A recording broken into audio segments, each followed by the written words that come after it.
Coming to you live from my apartment, it's Rob Has a Podcast. And now, here's the guy who's getting more excited for Love Island every day. I am Rob's sister, Nina. Hello, everybody.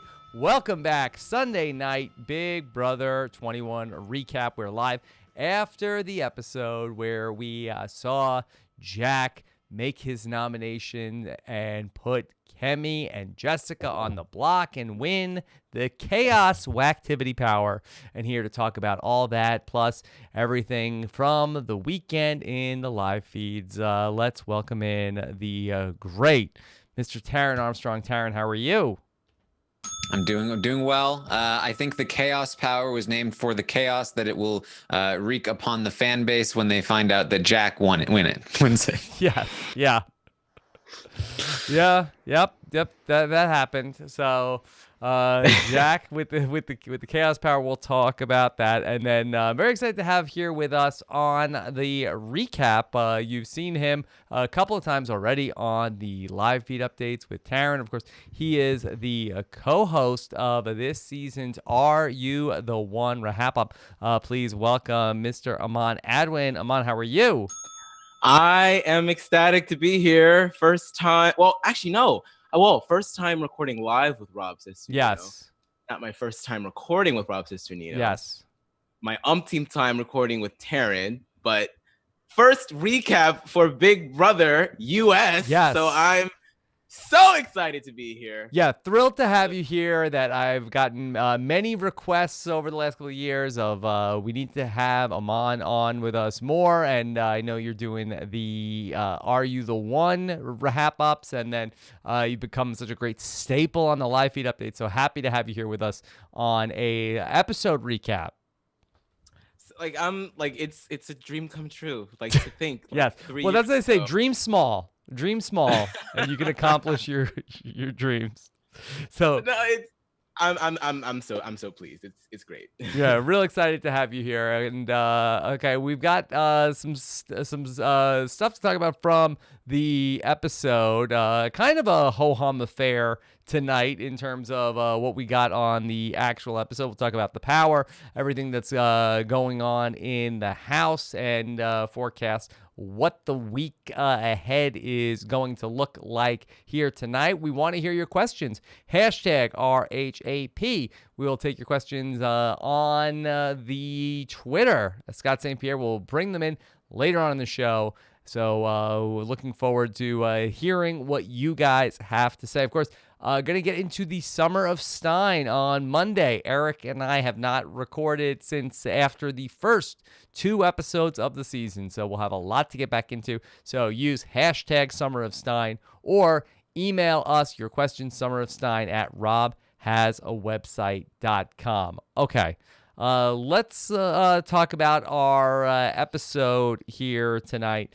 Taran, do you think that Big Brother 21 here, do you think that do they have a similar problem that we documented quite a bit in terms of Survivor, the edge of extinction? Is there too much going on in the house with 16 house guests here in the 3rd week to be able to adequately tell any kind of story?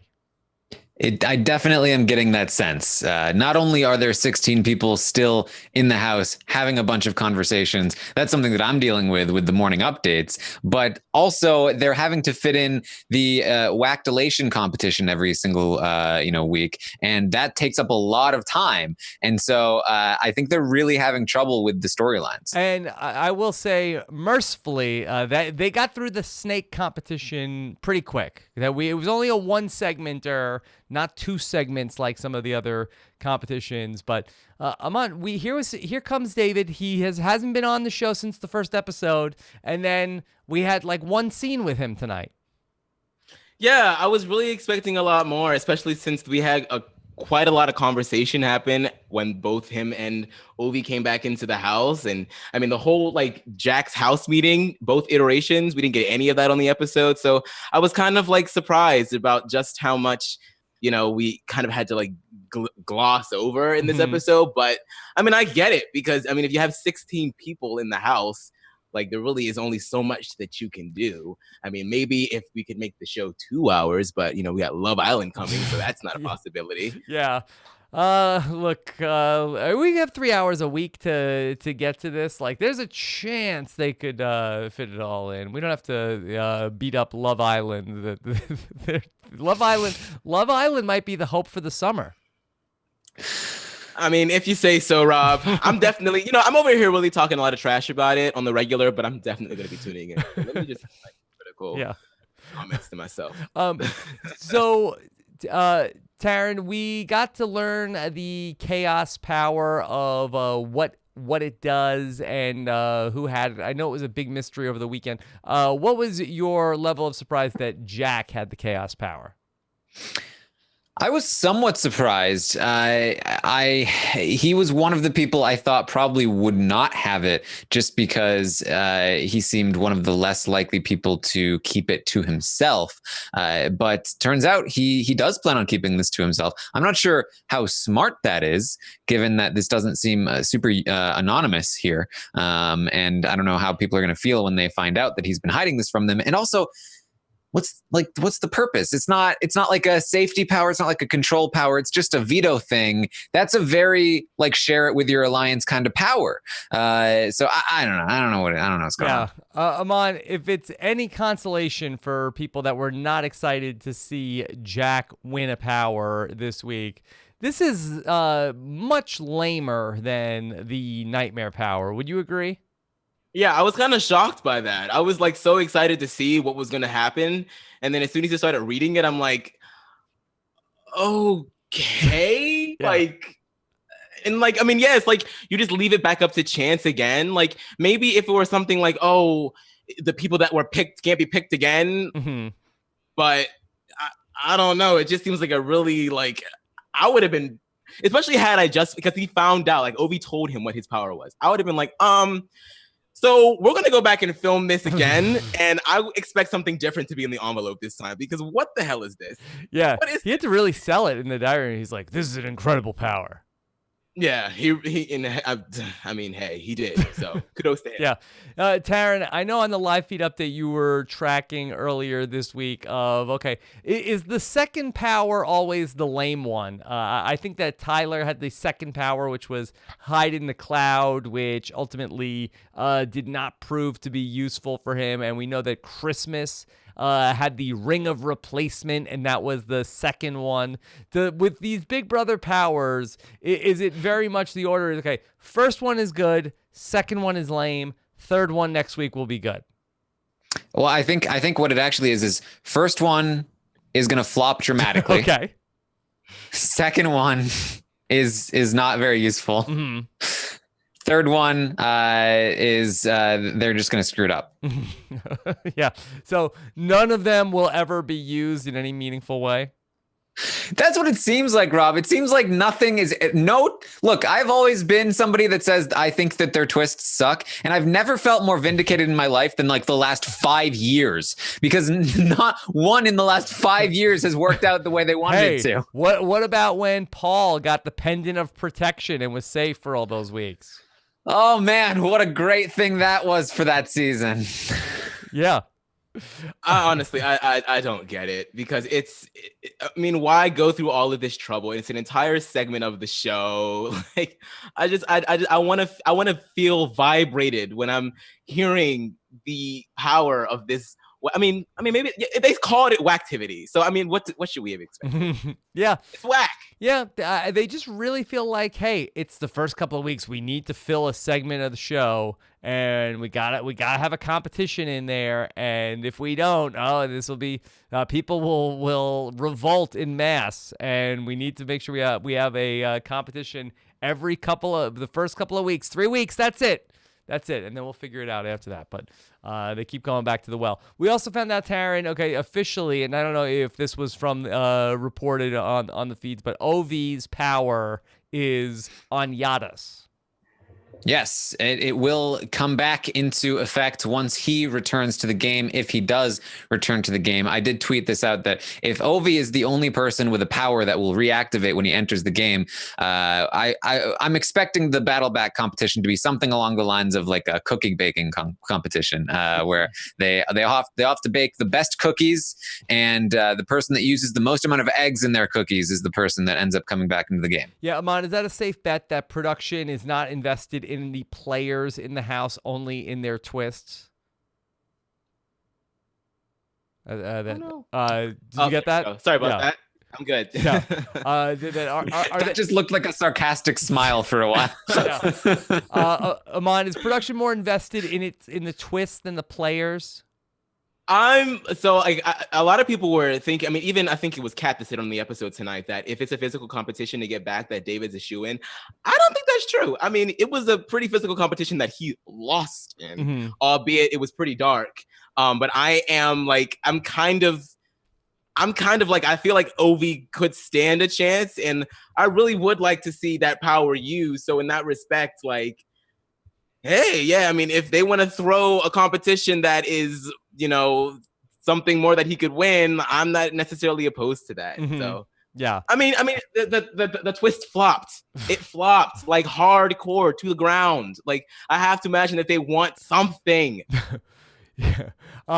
So I want to go back to the little bit that we got from David tonight. I thought that both of the conversations that we saw him in were really fun.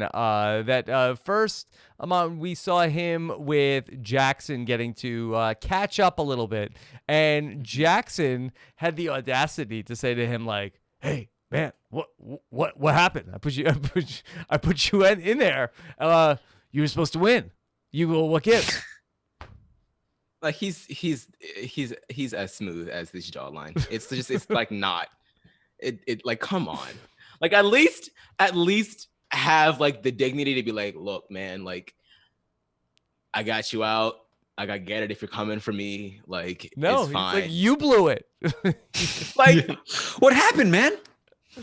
Yeah, you're supposed to come back. He did blow it. He did blow it. So like I kind of understand that, but like it's not like David is too like he's too like smart to know to want to trust you again. Like it's just not. It was just so it was cringing. I'm on. Jackson did everything in his power to set him up so that he could come back into the game. I don't know what you're talking about. Oh, I'm sure he did, Taran. I am quite sure that he did. Okay. And then we had when David got to talk with Kat, and Taran, I love this so much. And Kat is, had such a great episode tonight, coming on the heels of Thursday night with the "Are you bitches conspiring against me?" When David, who's been out of the house for the entirety of 2 weeks, is explaining the dynamics of the house to Kat, who's been there the whole time. It was amazing. Yeah, I mean, there's been some speculation that David really studied up on the internet, like in particular on Reddit, before he came into the game. And so he's like reading the Reddit rules for how to play Big Brother.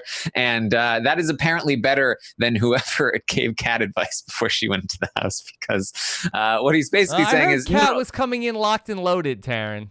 Yeah, I don't know who told us that. I don't know how reliable that information was. But she's got an airtight alliance. She's locked and loaded. Watch out. This is set up for Kat. Yes, but this is so good. There's no alliances in this house. What do you mean? Yes, of course there are always alliances. Oh, maybe there are alliances, but they're not like targeting anyone. Like, no, if you're not in the alliance, you're being targeted. That's the point of an alliance. Yeah, I knew that. Yeah, of course. Yeah, there is an alliance. You're just not in it. Right. I loved it. I love, especially she's coming off the block. I'm on. David in 5 minutes of being back in the house, he's able to suss this all out. I mean, it's great. It's great. You always want the person that gets the boot to have the opportunity to come back in and play with, more knowledge and more perspective. And it seemed like he wasted no time in doing so when he got back in that house. Like already trying to cause, dissent amongst people, already trying to let people out, know, look, I mean, if it happened to me, it's going to happen to you. I don't know how effective that conversation was with Kat. I'm not sure how much went in this year and out the other, but hey, I'm proud of the guy. He was part of my personal draft, so rooting for you, babe. Rooting for you. Yeah.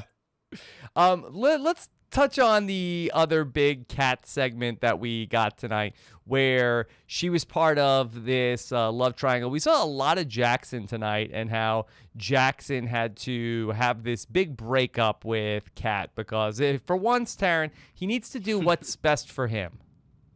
Yeah, for once. I mean, look, he's a very graceful and giving person. He's always, just being selfless and giving to other people, just like he gave to Kat in the first few weeks of the season. And now it's time for him to be selfish and to only give to other people that are not Kat anymore. And that's just how it needs to be, because he needs to take care of himself. Mm-hmm. Yes. And that it seems like that Holly is really putting the pressure on Jackson to get rid of Kat sleeping in his bed. Amon, from a game perspective, let's leave all the showmance aside. Is this good on Holly's part in your mind? To want to team up with Jackson? Yeah, it seems like I was high on her last week. It seemed like, okay, she's staying out of the drama and she's doing good, but that this whole okay, I need Jackson to break up with Kat so that I can get into this showmance. This seems like a mistake. Definitely. I mean, if it's all for the showman's part of it all, girl, I mean, on one hand, I don't blame her, because if that's an objective that she has, I mean, we know that Big Brother has a history of putting people. That's just the fact of the matter. Mm-hmm. But in terms of a game perspective, you were doing so well, and you were you weren't being talked about. But on the other hand, I mean, the meat show strategy is definitely a thing, and Jackson is grade A meat for a shield, so it might work out in her favor. Yes. I feel like she was in the perfect position where Jackson and Kat were the thing, and they were the obvious pair, the obvious target, and she was the one that Jackson was just pining for. So she wasn't actually attached to Jackson, but Jackson would choose to protect her over Kat. But now Jackson is getting rid of Kat. She's more actively associated with Jackson, and Kat is no longer a number for them. So I feel like she definitely is maybe thinking with the wrong perspective. Okay, perspective, yeah. We'll go with that. Amon, how painful was the Jackson breaking up with Kat speech that we got to see tonight? I actually appreciated this segment, not only because, okay, it's over, thank God, but I loved the editing of it, because, I mean, we get, this whole somber, tiniest violin in the world music playing, and then all of a sudden, Kat is like, okay, you know what, fine, screw you, and then, this, F you trap music starts playing. I'm like, oh, okay. I'm about this. I'm here for it. So I kind of enjoyed that segment. Yeah. I was here for it. This was Kat's reaction to getting dumped by Jackson in the diary room. I'm sorry I'm not good enough for you in your game that you're honestly sucking at. It's really not that big of a deal here or probably out in the real world. So don't call me after this show because I won't answer. Yeah. So she does not want to get called by Jackson. Taran, is Kat on her way to being the biggest breakout star of Big Brother 21? I mean, she's on her way. I said this preseason. I just felt like there was destiny here, and I think that she is fulfilling everything that I hoped that she would be, and she is. And I do think that especially on the feeds, there was a 90-degree 180-degree turn in terms of her direction with the fans when Jackson broke up with her. Because prior to Jackson breaking up with her, it was Jackson's the best person ever. He has such a great heart. She would spend all of her time on it. But the second he broke up with her, she switched to you know what? I'm making an alliance of one. It's called the Conspiring Bitches, and it's an all-women's alliance because it's only me. And she's talking about, all of this other stuff. She's talking to David. She's talking about Brett. Now she's turning into the player that we needed her to be. She just needed to get her head in some different perspectives. Yeah.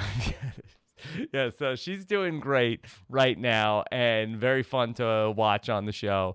Okay, let's talk about these nominations which came up this week. And we'll get to eventually the live feeds and maybe an alternate version of these events. But Taran, could you just tell us quickly, in terms of what was is this fan fiction? Is this a stretching of the story? What we saw here tonight with the Black Widows, how we landed on these the nominations with Cami and with Jessica, in terms of that the Women's Alliance was formed. Bella went and told Jack about the nominations or about the Women's Alliance, and that's how he landed on these nominations. Yeah, nothing that was shown was false. It was just really mixed around. The Black Widows formed last week, and so that was already a thing. Jack was already going to be targeting Cami and Jess because that's who he's been targeting since the feeds turned on. Yes, and he was dying to get Cami on the block with the veto last week. Exactly. So that was never in question. Jess was always also a target. She was also somebody that had been sort of talking about Jack and Jackson. And so the Black Widows forming actually didn't have much to do with them going on the block. It was just, as he said in the diary room, oh, well, I was already thinking about targeting them, and now I'm hearing about this stuff, so even more reason to target them. So it was mostly just that there wasn't a clear reason from this week in particular, except for that the Black Widows thing, which did also happen this week, but just happened to be the same thing as what he already wanted. And when did Bella say something to Jack? Was that before Jack became the HOH or after? It was after. So what happened was the Black Widows formed. Bella immediately told Nick, and Nick told Sam, and it did start to get out, and that's how Jack already knew that there was some kind of women's thing happening. He knew that before his conversation with Jessica happened before his conversation with Bella. And so he asked Jess about the Women's Alliance, and Jess was like, what? I'm not a mastermind, never.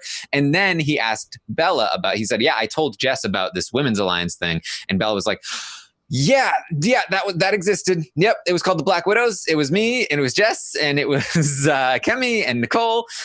So she just kind of spilled her guts because it seemed like he already knew, and so she was worried that she was going to get caught. And so, lo and behold, we see the scene. Yeah, Aman, could the Women's Alliance have worked? No. But okay, why not? Because they just never do. And I don't think it's anything inherently to do with women. I don't ascribe to that theory. I just think that we've just seen such a history of women's alliances never working. And the people that go into that house know that. And it just becomes a self-fulfilling prophecy. And I feel like it's easier to break because whenever it inconveniences any of their games, they're just like, oh, it's going to work anyway. Like it just happens every single season. Yeah. It's just such an... It sucks because we want that femme fatale. I think it's the desire that we have that screws it up. I think it's the pressure. Because so many people want it that tries to get forced into existence, and then that fails, and then it has a reputation for failing, but we still want it, and it's just a pressure cooker of failure. Are you saying that Big Brother 21 manifests the exact opposite of what we want, Taran? Is that what you're saying? Is that how this house works? Yes. It's a perfect metaphor Black for the Mirror twist episode. too. Yeah. Yeah. However, whatever people want, then it does the opposite. The more you try to Yeah. mess with the game, the more you're going to get the opposite of what you want. See, I do think that the problem with the Women's Alliance in this particular season, with the idea of, and this wasn't from the show, but the idea of, okay, we need to include all 8 of the women that are in the house in the Women's Alliance. Well, there are women that are already in an alliance that have better numbers among. So if you have Bella, who thinks she's part of a 6, and then, okay, well, here's an alliance of 8 that now she's going to be a part of, that as somebody who wants to win the game, she's not really incentivized to go with the bigger group. She's feels like that she has the inside track into a smaller group. Yeah, I mean, precisely. Like you're going to go with what is most beneficial for your game, and it just so happens that the guys just like they gel more. I for whatever reason they just do. And then even in the instance of like the all women's alliance, like the minute they know that like there's like a detection of that, they're like, oh, well, we weren't trying to do that, even though we know at some point it probably comes up every season because it just does. Yeah. And they just, it's they got to go when they got to go. But I think there's 2 different things of why we've seen the guys' alliance work and the women's alliance does not seem to work as well. Number one, it's never hey, it's all 8 of us guys. It's all us guys. It's like, hey, we're the 4 bros. Let's stay together. And then that's a manageable group, as opposed to they're not going like, okay, get Cliff, get Ovi, get all the guys together. We're a group. And then the other part of it is that you need that smaller group, that like the Black Widow Brigade from Survivor. It's like halfway through the game, you say, okay, hey, cool. What if we all just go Girls Alliance, and then we can just knock the guys out? Boom, boom, boom, boom.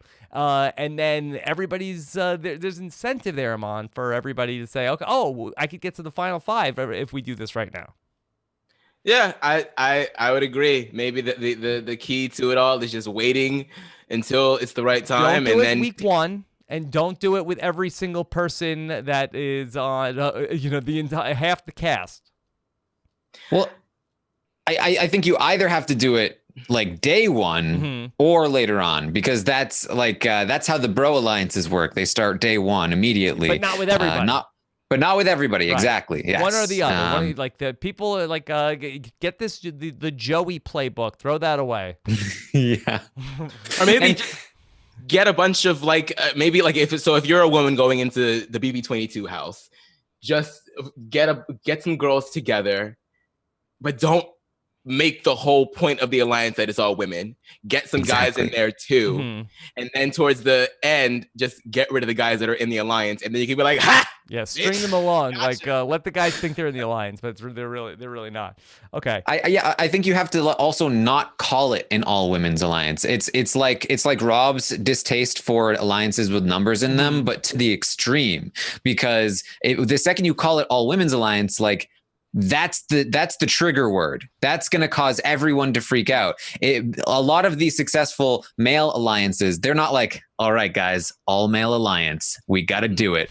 They're just like, yeah, we're just teaming up with the bros, like doing whatever. We're just pals, we're friends. They're not like, all right, all boys, no women allowed. I think that's another thing that gets you in trouble. Okay. So I don't know how much more there is from the episode to dive into. We got to see this competition with snakes, Amon. Are you enjoying all the actual animals that are being brought into the Wacktivity competitions? I do like it. It's definitely like something that I feel like we don't really see a lot of on Big Brother. And it's really driving home that summer camp vibe for me. So I like it. I enjoyed your tweet tonight. That was thank you. Yeah, comedy. Wow. Yes, Taran, did you were you thrilled by the live snake handling on the episode? You know what? It was a unique competition. Yeah, I enjoyed it. It's something different than what we normally see, and it really was just like, who is the least squeamish about handling snakes? And that's not a skill that's often rewarded on Big Brother, depending on who you ask. Yeah. Okay. All right. So Yeah, I feel like that even the questions that I think people want to talk about the game, but I don't know how much we can go into it without talking about the spoilers. So I think I'm gonna say let's go ahead and go into the spoilers here, unless there's anything else from the show you guys want to highlight. I mean, you didn't mention the 4th of Jack lie. The 4th of Jack. 4th of Jack's lie. Yes. What is that? That was what the announcer said at the beginning of the show. He said, "Yes, the 4th of Jack's lie." Yes. And happy birthday to I believe to Jack and to Cami today. Just to Cami. Yeah, just Cami. Yeah. No, I was more distracted by the announcer talking about Ovi. But at the live eviction, it was game Ovi for Ovi. Game Ovi for Ovi, Taran. Is that come on. yeah, well, that he followed that up with 4th of Jack lie. I was too distracted by Game Ovi. I'm on. Should it just be? It was Game Ovi. Yes, exactly. That's what I was thinking. I was like, It's redundant. ooh, like sometimes these puns are not punny at all. No, not working. Okay. All right. Let's get into talking about our live feeds. If you're going to be leaving us now, we've got Summer of Stein coming up tomorrow. And then we'll be back on Wednesday night and Thursday night in our regularly scheduled Big Brother time slot, because Big Brother is going to be on at 9 p.m. on Wednesdays this year because of Love Island. And we will have our first Love Island recap where Kirsten McInnes and Brian Scally will be back. Oh, we didn't talk about the Love Island plug on the show. Now, Taran, did we see the 4 people from Big Brother 20 go to? Are they hosting the veto competition, or that CBS just sent them all the way to Fiji to record that promo that they watched in the house? I feel like I'm not sure they were actually in Fiji. I feel like they were just in like California or something, but I could be wrong about that. And then also they did not host the competition, but I don't want to spoil if anybody did. Okay. All right. Aman, do people remember Winston? I feel like Winston is really trying to shoehorn his way into this these spots, but I feel like that it's that the camera is only staying on Brett.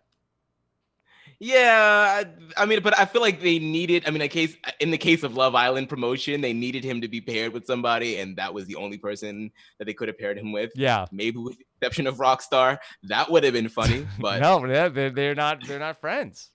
They're not getting along.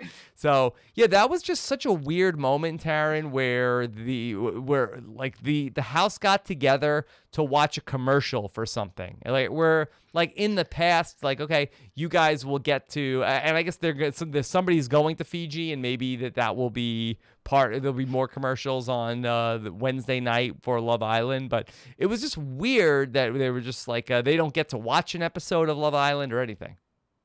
Yeah, and they were watching a commercial for a show that most of them would prefer to be on. Yeah, I think so. Yeah. Wait a minute. Why am I not there? What am I doing in this house? Yeah. I will honestly. I think they're like this close to just letting them watch Love Island live feeds on the live feeds. Mm-hmm. Like, yeah.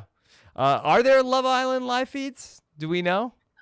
Probably not, since it's like 5 days a week.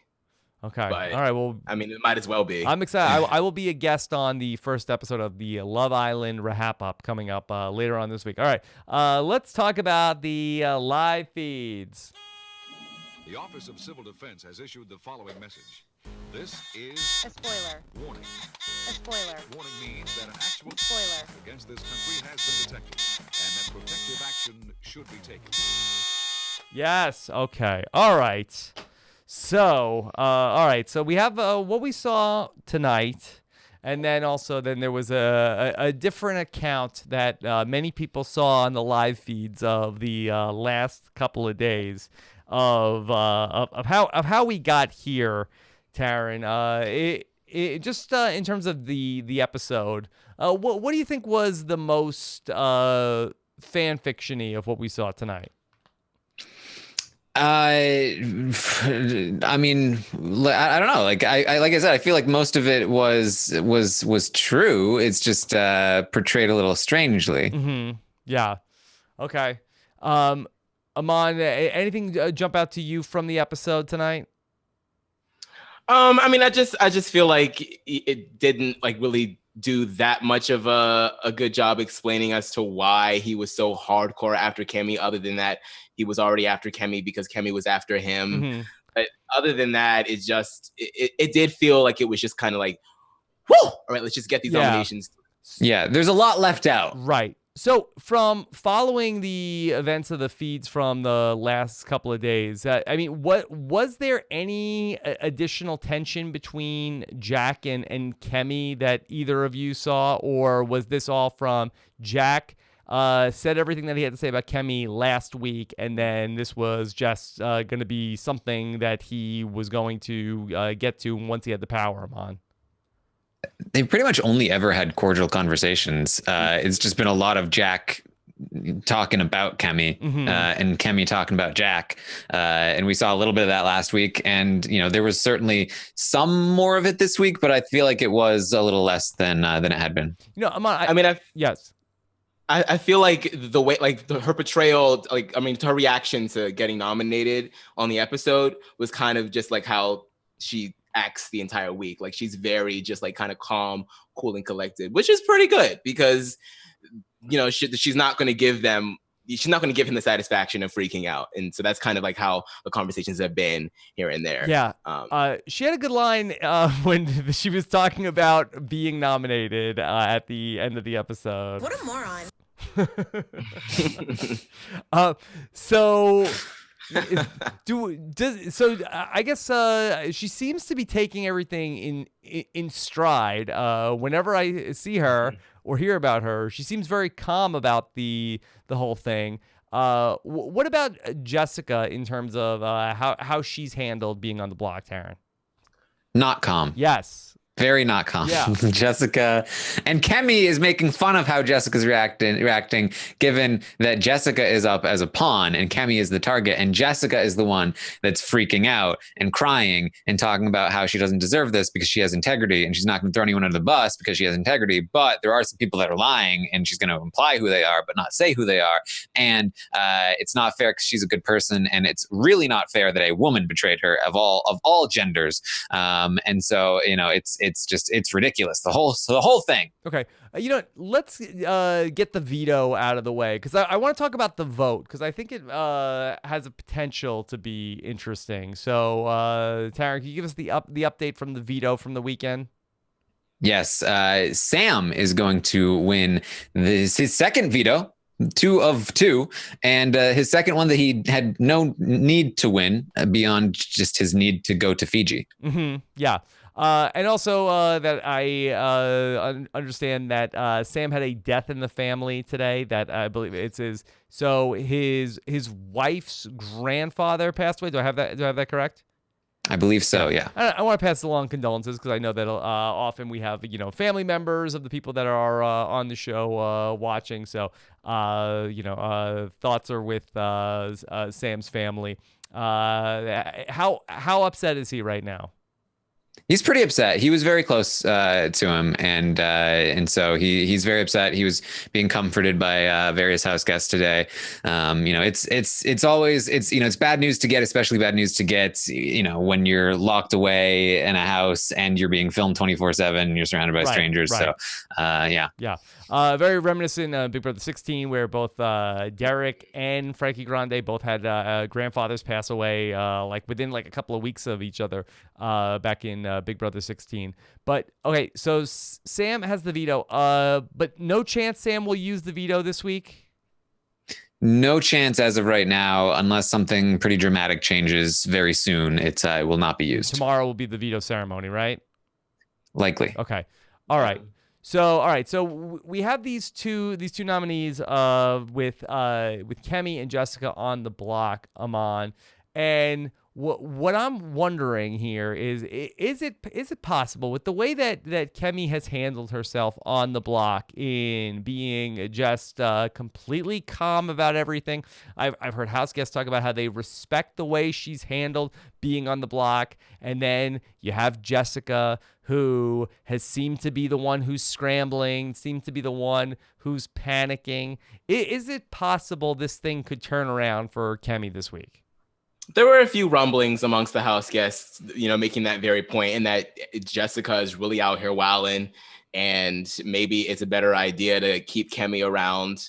So it's a possibility. I think it's just a matter of like, maybe it's in Kemi's best interest to rile Jessica up even more, like have her really go at everybody's throats. So and also you know what? I really don't even feel bad for Jessica, because she voted for Jackson to be the camp director and then voted for him to play in the veto.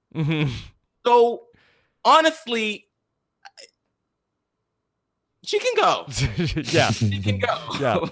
Yeah. She hasn't done great so far, but Kemi has been really impressive on the block. Taran, am I wrong on this?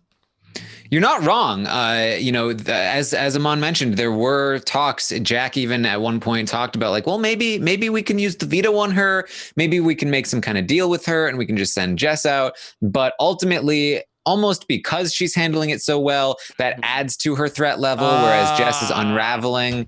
Yes. Okay. So, and also a big portion of this is that they are much more threatened by her in competitions than they are by Jess. And so ultimately, with both of those women competing in the Wacktimation Power next week thing, then they want to make sure that they have the least competitive person to compete against. Okay. So Taran, could we get a reset of the Showmances? Because I think that one of the things that's working against her right now is that we have a lot of subplots going on with Showmances.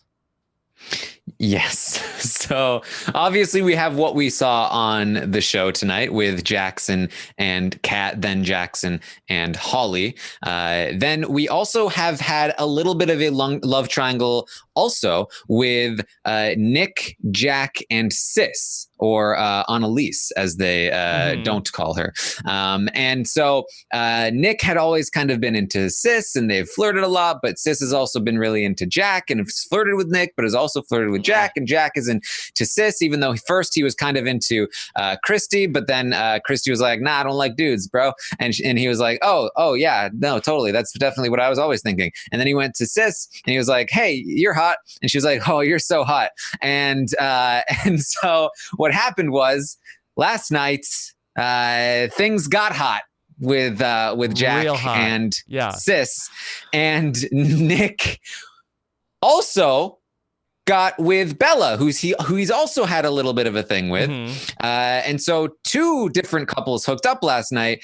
But while Nick hooked up with Bella for, according to him, about 45 seconds, he also went up to check on Jack and Sis to see what they were up to, under the excuse that he was going to wish Jack a happy birthday. Yeah. And so now he's been caught like caring a lot about the fact that Sis and Jack hooked up, and it's Rob, you mentioned, do they have feeds for Love Island? Yes, it's called Big Brother 21. Yeah, there you go. Okay. All right. And I know there was a lot of talk today about hey, Nick was wondering what was going on with Jack, and then people were talking to Jack, and then there was a whole girl talk about, hey, do you realize that Nick is being creepy about this whole thing? And so there's a little bit of a smoldering tension between the Nick side of things and the Jack side of things. And I think that this is working against Kemi here, because I think that Kemi is perceived as being associated with Bella and being associated with the Nick side of things. And whereas the Jessica, I think she's wishy-washy. She is staunchly anti-Nick, and I think that that's the best thing that she has going for her. Yeah, I mean, I never really thought that somebody else getting some would cause you to lose Big Brother.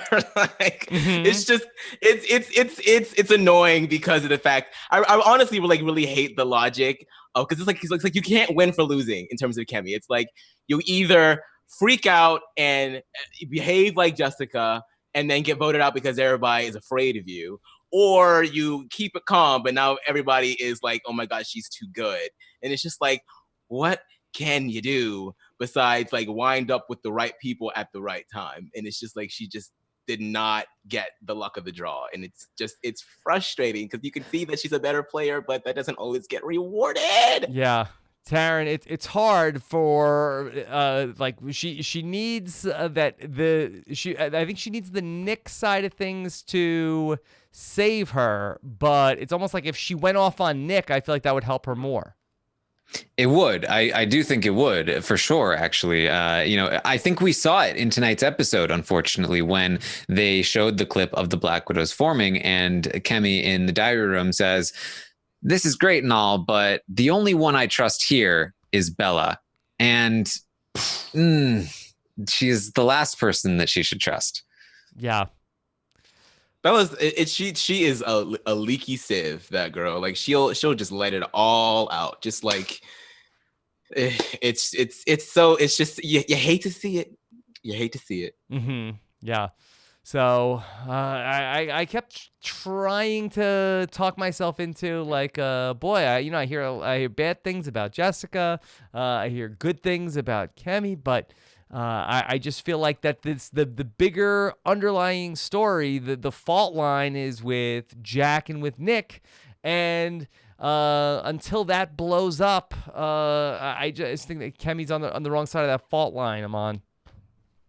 Yeah, I mean, I kind of wish that Nick had won HOH in a way, because this would have been the week that we would have seen the Grateful Eight, whatever the hell they're called, lose their stuff. But it's looking like that's not going to be the case, and it sucks. It really sucks. Okay. Yeah.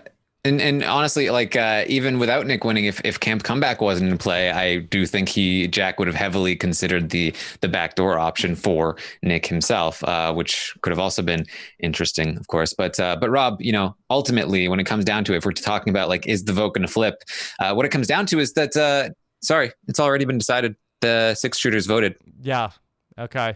They already voted, so they're locked in. We talked it through. I saw Nick was trying to get Jack to reconsider, because Nick really does not like Jessica. He had some not nice things to say about her. Let me pitch you guys, okay, that it's 11 votes this week, right? So it's going to take 6 to save Kemi.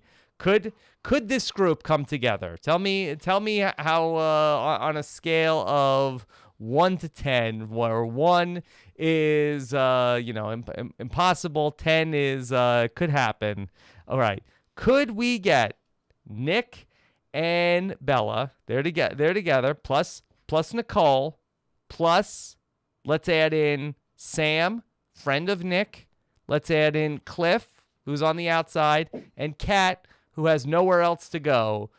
I feel like that there's 6 people potentially that could 6,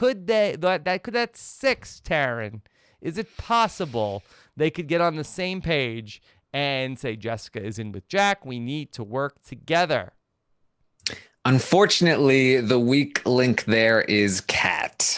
Kat really wants Jess to stay. Kat is much closer to Jess, has never been super fond of Kemi, and Kemi being close to Bella is also not good for Kat. Kat would not want to be in on a vote with Bella. Kat really hates Bella. She's targeting Bella. Jess also now hates Bella and is targeting Bella. So Kat is the one that I just can't see getting on board with that. Amand, but this is like where I say, like, well, what about maybe the diary room? Maybe could they push in the way that they put their pressure, and they know people's pressure points. This feels like a good week for them to push for this. I mean, I wouldn't put it past them to put their finger on the game because we know that they do that sort of thing, but I don't necessarily know if that's going to be in Kemi's favor this week, considering what she revealed on the feeds. So, Yeah. Yeah, I don't know how closely they follow that in terms of like seems like a minor thing where she was talking about how she felt like in the diary room they were pushing her to play a stereotype more. Yeah, I mean, JC talked about that stuff all the time Yeah. on the feeds last season, and they loved him. So, Yeah. All right. Let's also.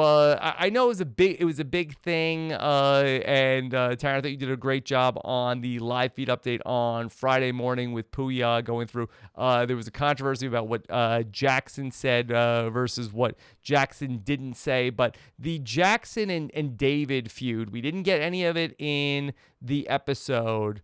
How big of a deal was that in the house? It was just tense, or was there any sort of actual confrontation?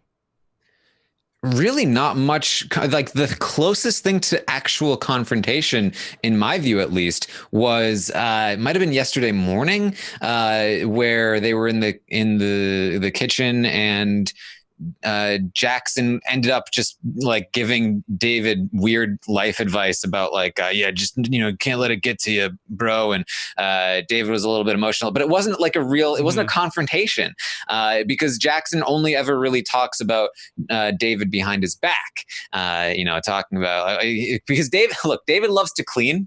Yeah. And does he love to clean, or he has to clean? Is that part of his? Is he being punished that as one of the people that is in the camp comeback? Does he have to clean, or he's volunteering?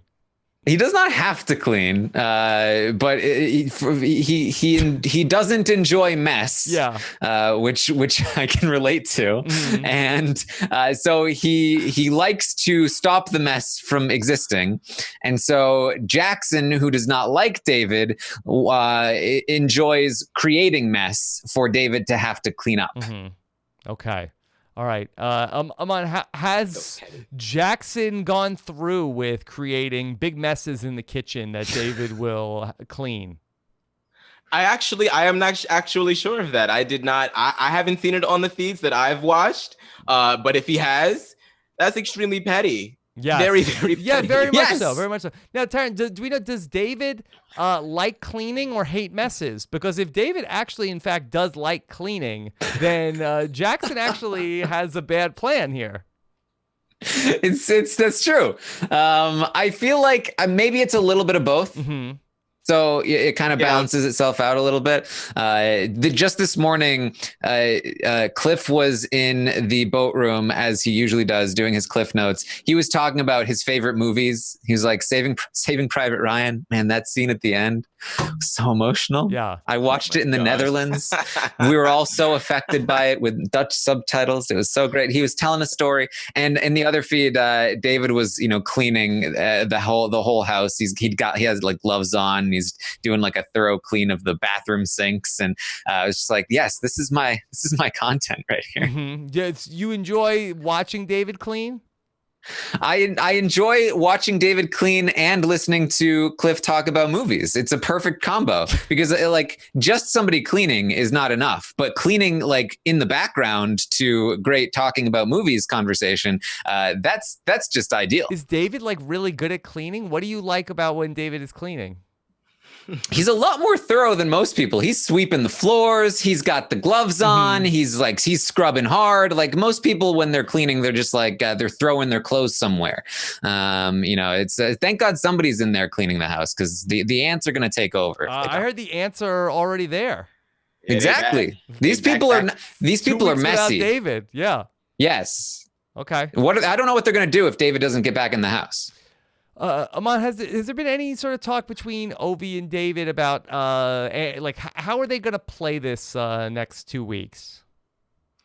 I feel like Ovi has like kind of like been when he got back in the house, he was kind of like trying to get back in with Jack and Jackson, much to the dismay of a lot of people.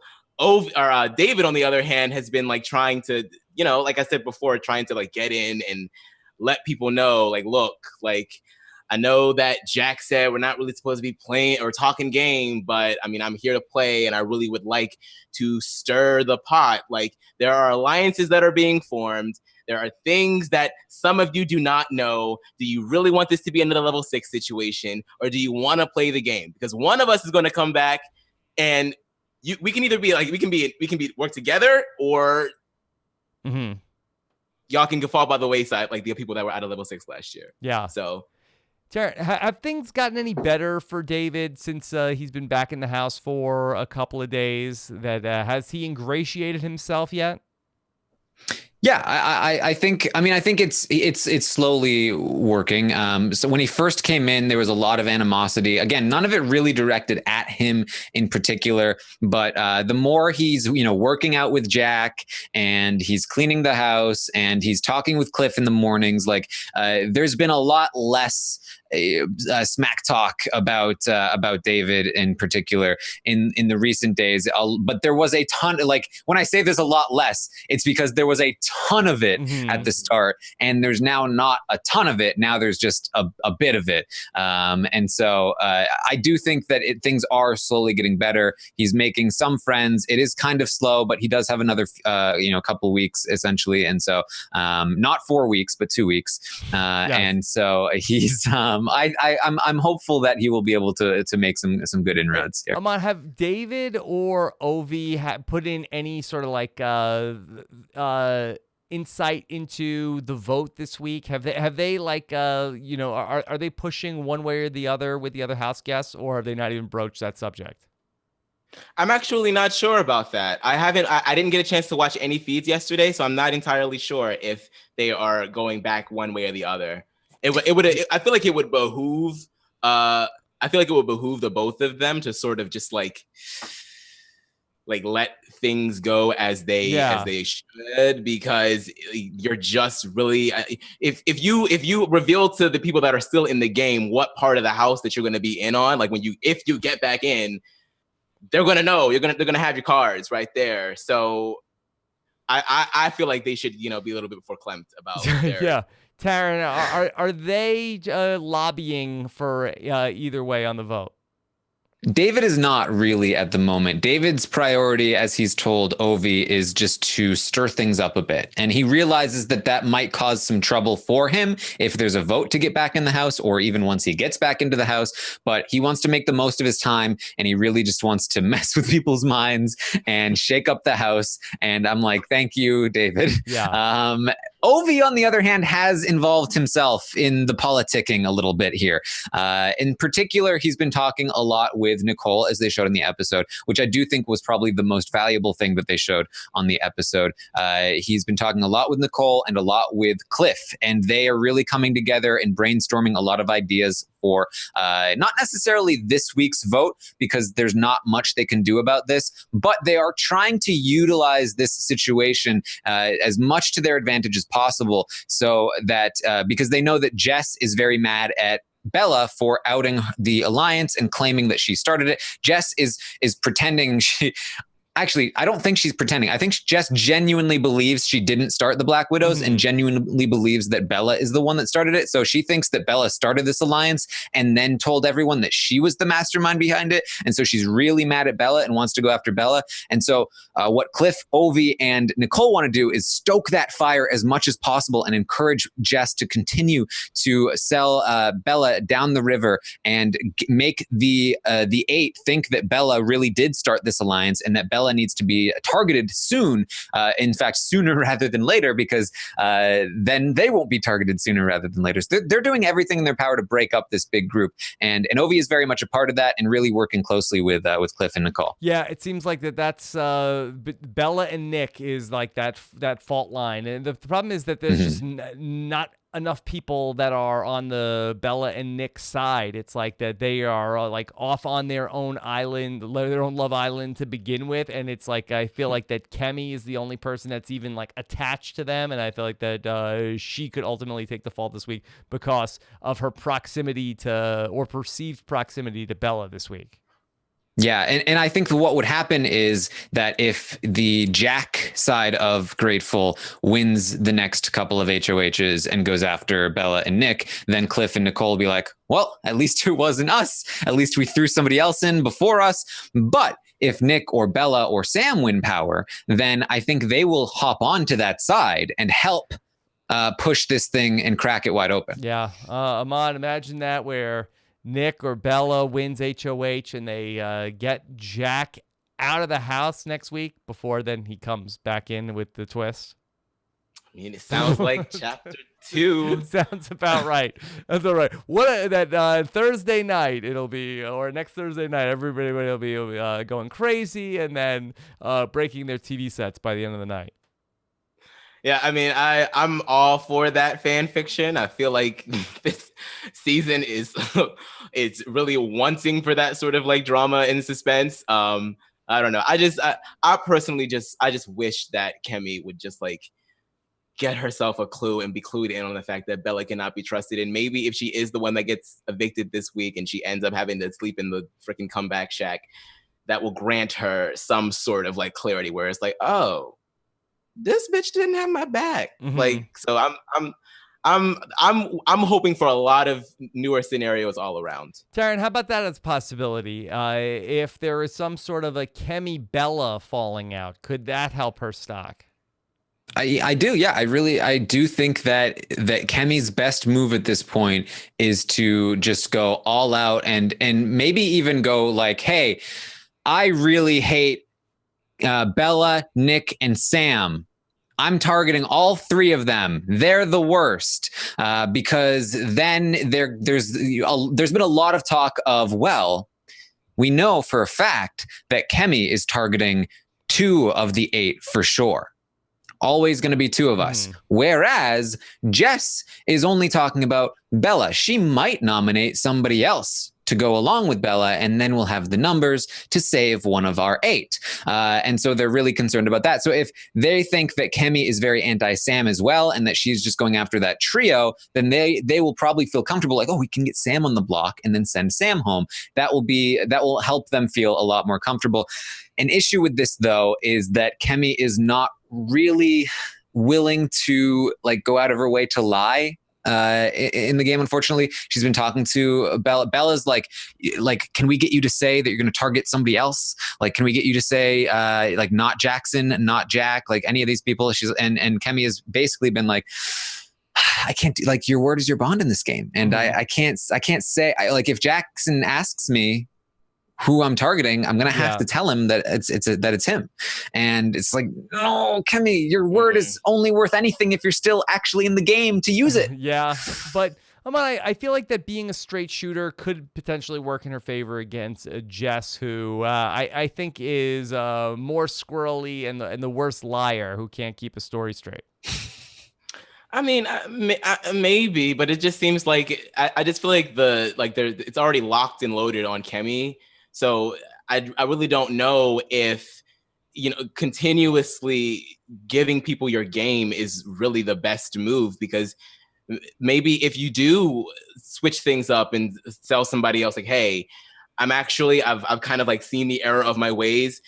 Maybe I should be working with you instead of trying to go against you, and we can like get Nick out of here. Like I just feel like maybe switching things up could really help people like see her in a different light, because I feel like people are just determined to view her one way, and she's not giving them any reason not to. Yeah.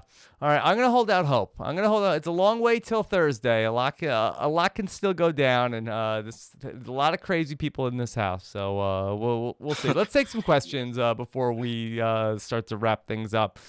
This is from BB Survivor. At this rate, do any of the outsiders stand a real chance at shaking up Grateful, or do we just cut our losses and wait for the end game when they finally have to start? Well, what's end game? I mean, we're gonna like final 9. I think is halfway through. Yeah. Okay. So come back in a couple of weeks.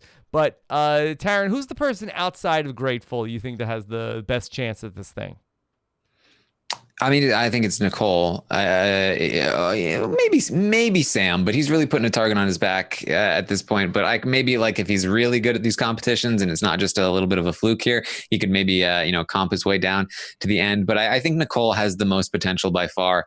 I think that this Grateful group is an extremely fragile and fractured alliance, and the only thing holding them together are the twists. Is Camp Comeback. And so I think under normal circumstances they would have been blown up this week, but I think that unfortunately we're gonna have to wait at least until Camp Comeback ends before we see some movement here, unless there's we get really lucky with an outcast HOH or something along those lines. Ahmad, do you agree Nicole's the best person not in Grateful that has a shot to win this thing?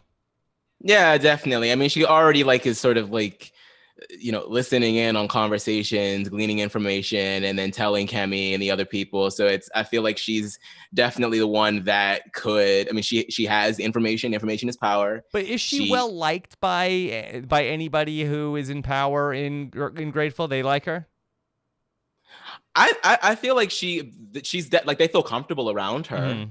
I feel like she's definitely not. I mean, she doesn't get mentioned at all. I don't think when I'm scrolling through Twitter and reading Big Brother Daily, unless Nicole is talking, she's never mentioned. Mm-hmm. So I feel like if anything, at the very least, she's not disliked. Okay. Yeah, they do there are people that Christy likes her. They are endeared to her. They like Cliff the most, followed probably by Sam, just because of how much Nick and Bella like him.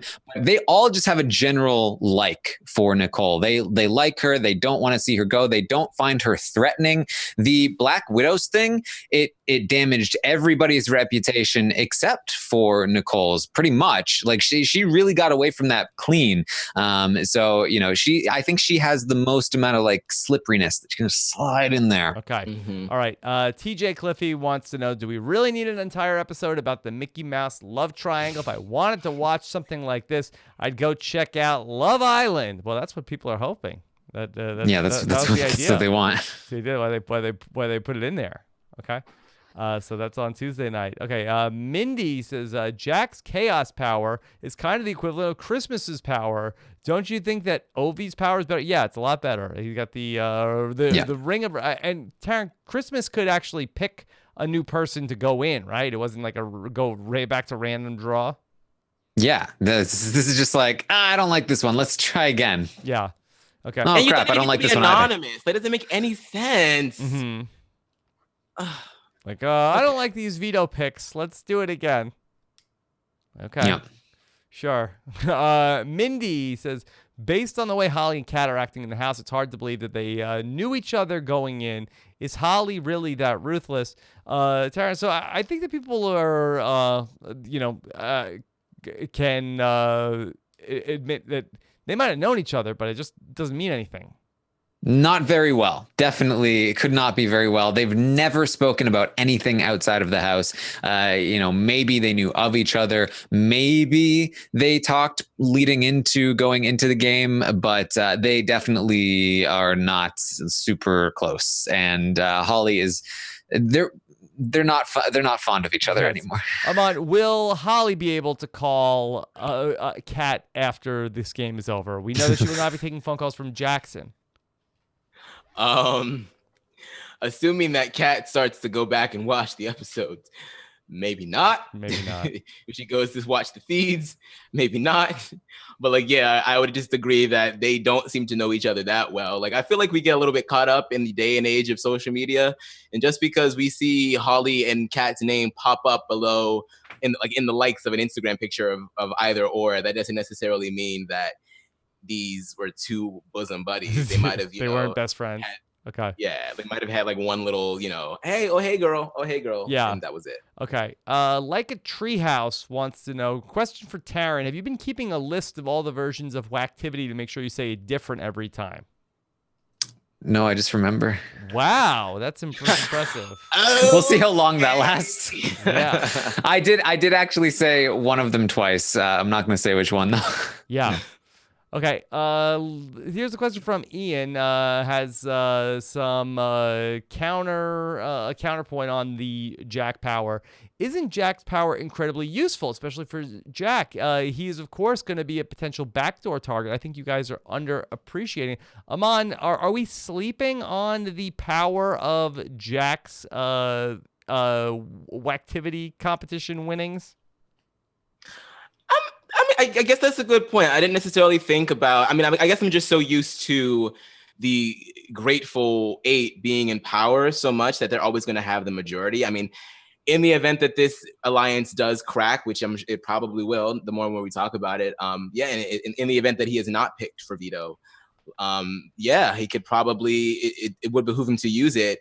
It just sucks that he might not get it, even if he uses it. And then he has to do it, out in the open, and they're going to know. And then they're going to know that he knows that he's the target, because why else would he feel the need to use it? And if it works, then good. Mm-hmm. If it doesn't work, then not good. Mm-hmm. So yeah. Look, there's value in it, but I think it's weak sauce compared to what Ovi has. Right. Yeah. And I feel like there's a lot more value in him telling people that he has it than keeping it a secret, because not only does he's trusting them with this information. He's not going to blindside them with the fact that he kept a secret from them and make them not trust him as much later on. But also, like, this is the kind of power that discourages people from targeting you. If they know that you have the ability to kind of stack the veto competition, maybe not stack it, but at the very least change it to make it hopefully benefit you more, they're less likely to do things like try to backdoor you or even just put you up in general. Because if you pick people that are really good at the veto competition, you can re-roll and see if you get people that aren't as good. Like, I do think it discourages people from even trying to go after you when they know you have this power. All right. Is he allowed to lie about the specifics of the power? I feel like this is like a contentious subject every season, and then it's like, is that using production as a strategy? If he says, "Oh, I have the power to choose who I want for the veto competition," he's not allowed to lie, but he could probably be vague and get away with it. So he could say it has to do with the veto ceremony, and I can't say more. But didn't I'm not willing to say more. Misrepresent the power that Sam had last season, Taran? Well, yes. Tyler was very vague, and it also wasn't his power. So Tyler never said what Tyler said to Caitlyn was, if you vote Sam out, it will be very bad for you and your alliance. It will not work, and something bad will happen. And so he was like vaguely kind of telling the truth, but also really embellishing and being super vague. So I think that you can be vague, and when it's not your power, you can be a little bit more, extra lie about it than otherwise. But you can't, if it's your power and you know the rules, you can't say specific other rules. So Jessica tried to do that in Big Brother 19, and they told her, no, you cannot use that as production as a strategy. Okay. You would think that it would trickle down, though, because assuming that you're not allowed to lie about the power, if somebody told you about their power, then you would know about the power, which means that you really shouldn't be able to. But I guess lying by omission or deception by omission is not necessarily the same thing, or being vague is not necessarily the same thing. But it's always like messy business with these powers. It really is. Well, yeah. I mean, like, the purpose is that you can't say, if you put me on the block, you will be evicted. That is my power, because that prevents them from doing a very specific thing. Like, you're being very specific about it, and it basically prevents them from doing that. Even taking that risk is a huge hurdle to jump. So you have to be a lot more vague about it. Like, oh, if you put me on the block, something bad will happen. Okay. The veto will be redrawn. All right. Let's talk about what's coming up. And we're very happy to have Aman here with us tonight. And if you want more Aman, you can check him out with Adam Bongiovanni on Are You the One? RHAP Up Season 8, Week 2. How's the new season of Are You the One with everybody that is with a very fluid sexuality? It is a mess, and I'm here to talk about it. Should they do that for Love Island Season 2? I was literally just about to say that. I was like, if Love Island did this, I would be all the hell in. Yeah. Like, because this is only like what I think it's only like 16 of them, and Love Island is supposedly like a multitudinous amount of people, and they get switched in and out, and I can oh my god, it's like Showmance, like Oblivion. Like I would love it. Yeah. Do you win Love Island? I'm so curious. How does it work? I think so. I feel like it's like I feel like it's like similar to like that one show that Fox just failed at, Paradise Hotel. Yeah, like where you you get people out of the house each week, and so I'm assuming you win some kind of cash prize if you're like the last couple or last couple of couples. Okay. I don't know. Do they still have the Truth booth on Are You the One this season? They do, and we just talked about that. I just recorded with Adam today actually, and we talked about a pretty kind of questionable Truth booth. Okay, all right, all right. So in Are You the One, they're supposed to guess the person they're meant to be linked up with, right? So correct. So with fluid sexuality, that makes their job a lot harder, right? Correct. That sounds pretty interesting. Yeah, it is. All right. Survivor South Africa is another great season. Check out Shannon Gates and Mike Bloom, episode number 8.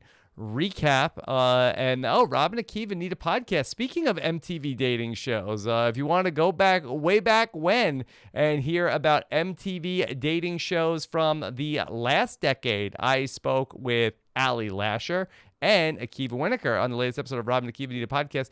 MTV dating shows are trash. We talked about Next. We talked about Room Raiders, and we talked about Parental Control. Aman, did you watch any of those shows? Yo, I forgot about Room Raiders. Oh my god, that was such a mess. Oh my god. Next is probably they've been popping up on YouTube every so often now, and I cannot believe that I was allowed to watch. Yeah, they were crazy. Taran, I love Parental Control. I never heard of that show before, but it's a trip. The only I think this is VH1. The only one I never knew of was Blind Date. Blind, yeah. Now I think that was on in syndication. Blind Date. Was it? Roger Lodge. To send people and they have the captions on the screen. Yeah, that the editor of that show was my editing professor in college. Oh, he's a genius. Now I know why you're so good. So it all comes full circle. Yes, that was good. Taught by the best. Okay.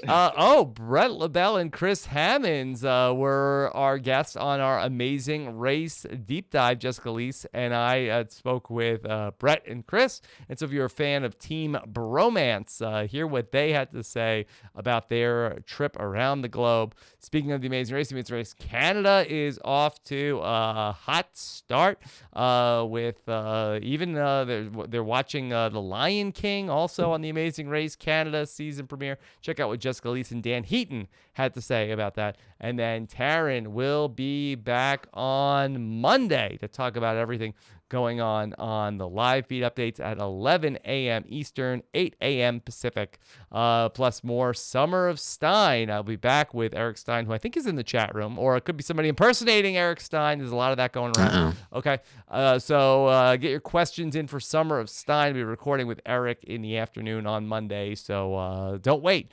And then the LC Roundtable will be back as well on Monday night. So get the update on everything going on with the Stock Watch. And then, Michelle Costa, Taran, is going to join us on Wednesday night for the Veto recap.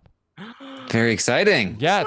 Big Brother 10, Michelle Costa will join us on Wednesday. And then on Thursday, Caitlin Herman will be with us in person in the studio to talk about everything going on. So a big week of Big Brother coming up. Also, I'll be joining Taran on Wednesday morning for the live feed update. Taran, I'm so excited.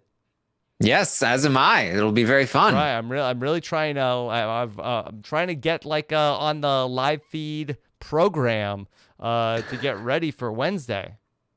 Yeah, I mean, you have to. You got to be ready. I got to. All right. And of course, this is all possible because of the patrons of Rob as a Podcast. You can get access to our patron-only podcast feed and everything that's going on in our patron community. Head on over to robhasawebsite.com/patron for more information. All right. Aman, thank you so much for joining us tonight. Thank you so much for having me. It's been amazing to finally have all of these experiences coalesce into this one moment in time. So I am Yes. ecstatic. If people want to follow you on Twitter, it's just simply Amon Adwin. It is Amon Adwin. Yes. You know, like, yeah, that's where I be. Yeah, That's where I lurk. like the video that you posted today where I felt like that you were breaking up with Big Brother the way that Jackson was trying to break up with Kat. Yeah, it's definitely been, if you've been following me this season, it's been a bit of a struggle, but the game in the show, I love it so much. So I can never really ever go anywhere, but best believe I'll be here to talk trash if I need to. Good. So You just need to disassociate a little bit. I just had to be alone with my thoughts. Yeah, well, we appreciate you sharing them. And of course, Taran, where can people get everything that you have going on? At Armstrong Taran on Twitter, twitch.tv/Taran Armstrong. If you want to follow me on Twitch, and then I still got to post a cat picture on Instagram. I'm going to do it tonight. Okay. Taran _